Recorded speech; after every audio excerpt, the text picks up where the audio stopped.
बिस्मिल्लाहिर्रहमानिर्रहीम। अल्लाहुम्मा सल्लि अला मुहम्मद व अला आलि मुहम्मद। अस्सलामु अलैकुम वरहमतुल्लाहि वबरकातुहू।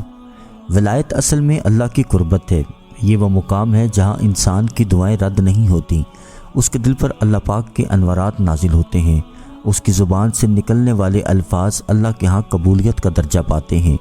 लेकिन सवाल यह है कि वलायत किसको मिलती है? वलायत उन्हीं लोगों को मिलती है जो नबी अलैहिस्सलाम की मोहब्बत में फ़ना होते हैं, अल्लाह की अताअत करते हैं, मखलूक खुदा से मोहब्बत करते हैं। नबी अलैहिस्सलाम की मोहब्बत का सबसे आला ज़रिया है और दुरूद पाक को अपनी ज़िंदगी का हिस्सा बनाते हैं। अब हर बंदा कहे कि मैं कुतुबुल इरशाद हो जाऊँ, मैं रिजालुल गैब में से हो जाऊँ, या मैं अब्दाल हो जाऊँ, या मुझ पर कश्फ खुल जाए, मुझ पर कायनात के राज खोल दिए जाएं, तो यहाँ एक नुक्ता बयान करते जाएं कि जिस तरह रिस्क तकसीम किया जाता है उसके अंदर अल्लाह करीम की हिकमतें पोशीदा होती हैं, इसी तरह वलायत भी रिस्क की तरह तकसीम की जाती है। अब पूरी दुनिया में अगर हम देखें तो शिफा को चुटकी चुटकी तकसीम किया जाता है। अगर एक ही डॉक्टर से सब शिफायाब होने लगते तो डॉक्टर भी जहाँ खुद को बहुत कुछ समझने लगता, वहाँ मखलूक खुदा की एक डॉक्टर के हाथों इलाज की तरतीब बनाना नामुमकिन हो जाती। शिफा को पूरी दुनिया में तकसीम किया गया ताकि मखलूक खुदा तकसीम होकर इलाज के लिए पहुँचे। इसी तरह रूहानी मुआलिजीन में भी मुख्तलिफ़ मकामात पर मुख्तलिफ़ रूहानी ड्यूटियों को तकसीम कर दिया गया और वहाँ पर बैठकर अल्लाह वाले मखलूक खुदा को उनकी कुंजियाँ थमाते जा रहे हैं और वहाँ बैठकर अल्लाह वाले मखलूक खुदा को फैज़ पहुँचा रहे हैं। रूहानी शिफायाबी का निज़ाम खानकाहों के अंदर मुसलसल चल रहा है। अल्लाह की हिकमत अल्लाह बेहतर जानता है। अल्लाह जानता है कि किसको कौन सा मुकाम देना है, क्योंकि जो राज होते हैं वो पहाड़ों से ज़्यादा भारी और पहाड़ उठाने से ज़्यादा मुश्किल होते हैं। राज संभालना हर बंदे के बस का काम नहीं होता।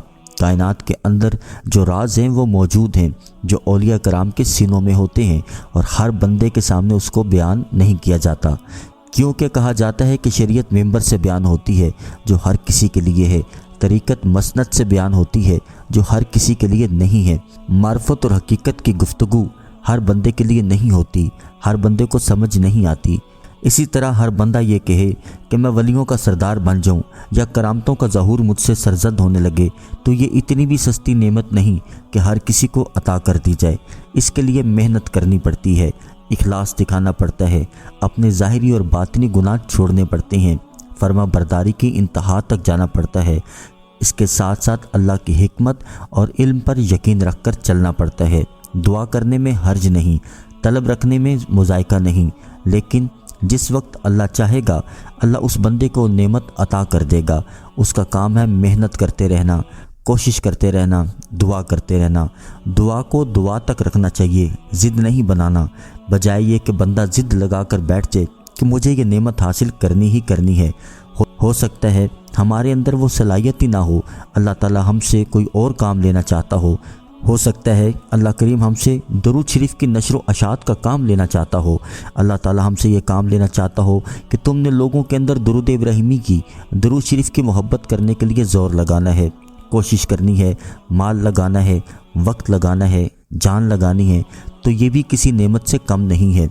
तो आपके पास जो नेमत है, जो आपकी ड्यूटी लगी हुई है, इसको एहसन अंदाज के साथ पूरा करें, इसको खूबसूरत अंदाज के साथ पूरा करें, बजाय इसके कि दूसरे लोग जो अपनी ड्यूटी दे रहे हैं रूहानी तौर पर उनके पीछे पड़ जाना और एक ज़िद बना लेना, ये मुनासिब नहीं। अल्लाह करीम अपनी हिकमत, अपने इल्म के मुताबिक हमें वो नेमतें अता करता है जो हमारे लिए बेहतरीन होती हैं।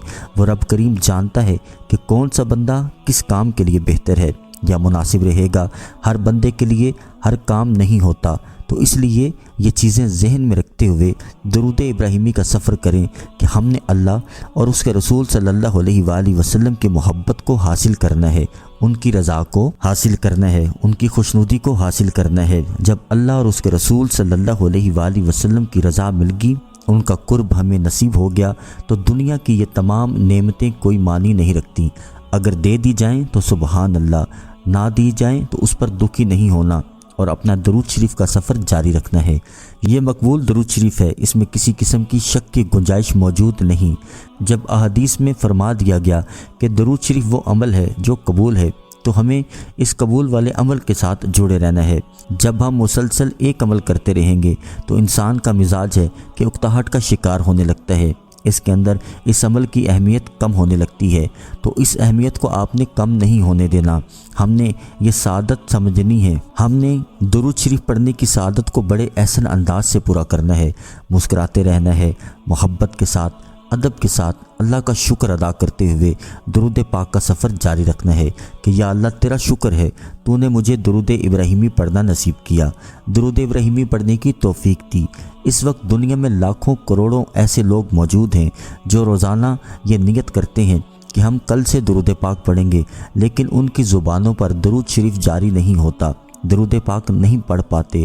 بے شمار ایسے ہیں جو غفلت میں ہیں، دنیا کے جھمیلوں میں پھنسے ہوئے ہیں۔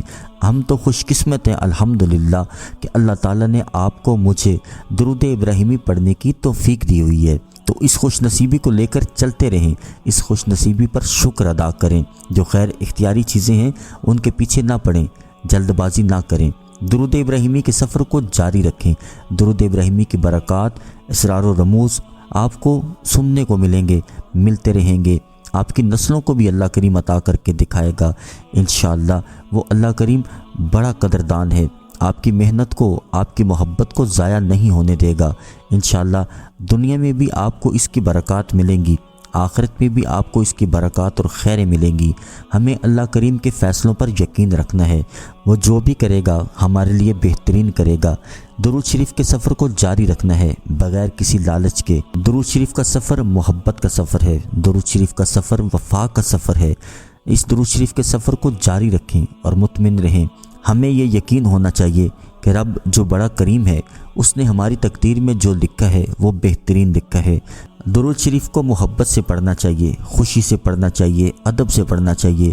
اس پر شکر گزاری کا جذبہ ہو کہ رب کا شکر ہے کہ تو نے ہمیں نبی صلی اللہ علیہ وآلہ وسلم کا نام لینے کی توفیق دی، ایسے عمل کے ساتھ جوڑا جس پر قبولیت کے وعدے ہیں، محبوبیت کے وعدے ہیں، اور درود شریف کی برکات اور کمالات کا ایسا نظام رکھا ہوا ہے جس سے نسلیں مستفید ہوتی ہیں۔ تو یہ خوش قسمتی کیا کم ہے کہ اللہ کریم نے ہمیں درود شریف کے خوبصورت سفر کے ساتھ جوڑا ہوا ہے۔ درود پاک کو کسی لالچ کے بغیر پڑھیں، آپ کسی لالچ، طمع، غرض کے بغیر صرف محبت الہی اور نبی صلی اللہ علیہ وآلہ وسلم کی یاد میں درود شریف پڑھیں تو آپ بول اٹھیں گے کہ کیا ہی سکون ہے، کیا ہی مزہ ہے جو آج سے پہلے نہیں ملا۔ اللہ کریم آپ کو، مجھے، ہم سب کو درود پاک بادب پڑھنے والا، پڑھوانے والا بنا دے۔ اس ویڈیو کو صدقہ جاریہ سمجھ کے شیئر کیجیے گا۔ انشاءاللہ اگلی ویڈیو میں پھر حاضر ہوں گے، جب تک کے لیے اللہ حافظ۔